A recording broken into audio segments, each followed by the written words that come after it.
just see the rest of the field coming in now.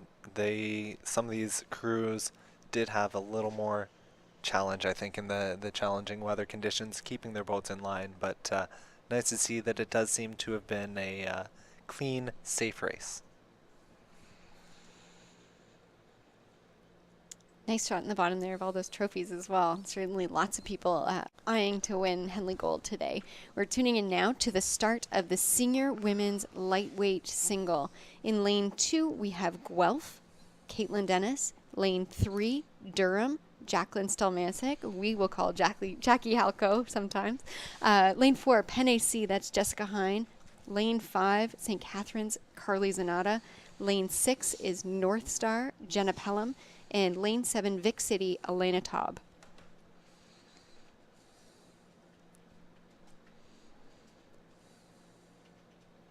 Definitely an exciting race. Again, we're talking about lightweight women's rowing. These women will have had to step on the scale each day that they're racing, weighing in no more than 130 pounds. So that's 59 kilos. And it looks like so far, there's a little bit of separation in the field as they approach this first 500-meter pylon. And as we pan through, it'll be interesting to see who takes this. It does look to be certainly Jenna Pelham out of North Star in lane 6, and also I think that is Jessica Hine out of Pen AC in lane 4. I think Jessica in lane 4 just has the edge as we come through this first 500. Yeah, lane 4, Jessica, she just graduated from Arizona State University. She runs her own fitness center, and she does some philanthropic work as well. Yeah, and she does have just a bit of open water over Jenna Pelham, who's also followed by, I think, Jackie, and then Carly Zanata out of St. Catharines. We want to wish a very happy first birthday to Jackie's daughter, Ola. It's her first birthday today. Jackie was a world champion in the lightweight quad in 2012 for Poland. She raced in the World Cup for Canada in the single in 2013. She's a registered dietitian. That is really exciting to see not only someone who does have, earlier in the decade, some international experience, international success, but also has gone on, continued training, continued her schooling, has started a family, and now she's back racing again. That's really exciting to see. For sure. It's exciting to see a lot of these names are quite familiar in the senior events. We tend to see a lot of the same people. But for sure, it's an exciting event. Yeah, that is one thing that's typically really exciting with the lightweight racing, with everyone having to weigh in at the same time, at the same weight. I alluded to this, I think, in the last race. It limits the amount of difference between the crews. So because they've had to weigh in under the weight category, you're not going to get huge variations in sizes and strength and reach, all the different kind of biomechanical differences that you might find in some open weight events.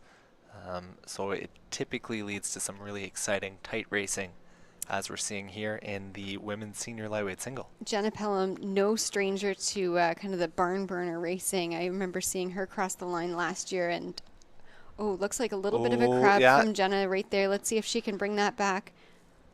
You can see in the foreground, as much as we were saying the water is calming down, certainly compared to the earlier finals and the second half of the race, there's still a lot of wake, a lot of waves that are going to be challenging conditions for these competitors. Looks like the first boat through the line is lane 4. That's Pen AC, followed closely by Jenna Pelham from North Star out in Dartmouth, Nova Scotia. And then fighting it out for that third place is Carly Zanata and Jackie Halco as well. Really tight, Carly Zanata with international racing experience, the Under-23 World Championships as well. These women are very experienced athletes, and there's still half a race left, particularly in the singles, and we know that the conditions change. It gets a little bit flatter as they approach the finish. We could see some lead changes here. Yeah, so that was actually pretty impressive as we were watching Jenna Pelham there struggle a bit with the water.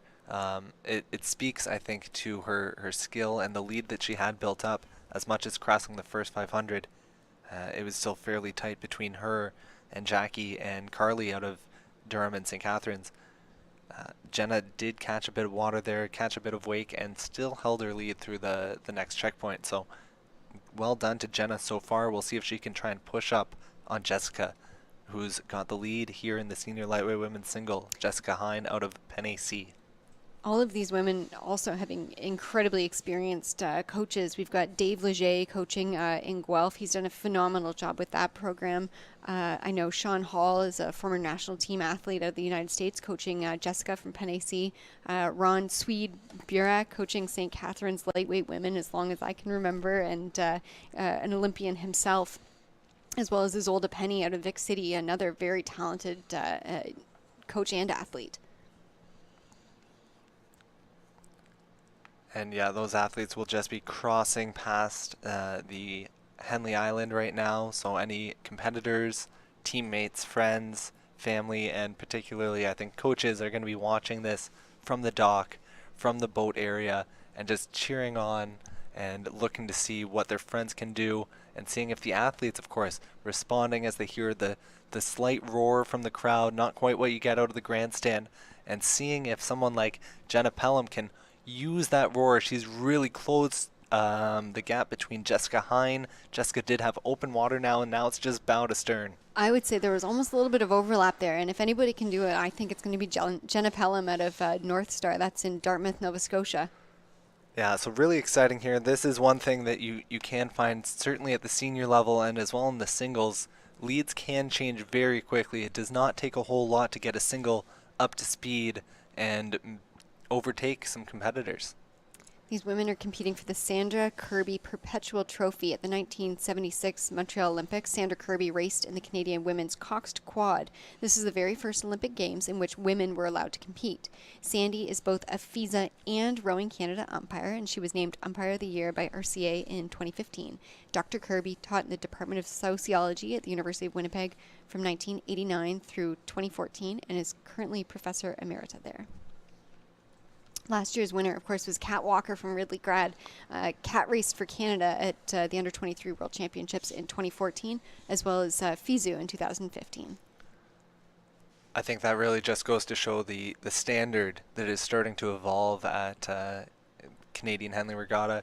You do find particularly these senior events contested between either very high-level club athletes or athletes that do have international experience either at the under-23 World University Game level that are just struggling to find their place maybe on a senior team or trying to reintegrate into the club system, and it just speaks to the talent that really you need to have to do well here. I'm watching Jenna Pelham. She knows she's in the home stretch here. She is winding it up. Her head is up. Her hands are moving quickly. Jenna is attacking every single stroke. It'll be really amazing to see if she's been able to make up that almost full boat length on Penn AC. That's Jessica Hine. I'm loving the purple rigger on this boat, Brent. Purple does speak to me. I think we both can appreciate that color. And as Jenna approaches the finish line, I don't even see lane 4. I think Jenna might have just completely out-sprinted her in the bottom 500. I can't tell from that reaction if that was a close win or a close loss. But I'm going to go ahead and say unofficially, I think she came ahead first. It looks like so, Jenna yeah. Pelham from North Star has pulled off the win in the senior women's lightweight single in a time of 8:41.25. Congratulations, Jenna. That is an incredible race. We saw her catch a little bit of a crab there at about the 1,000-meter mark, and to come off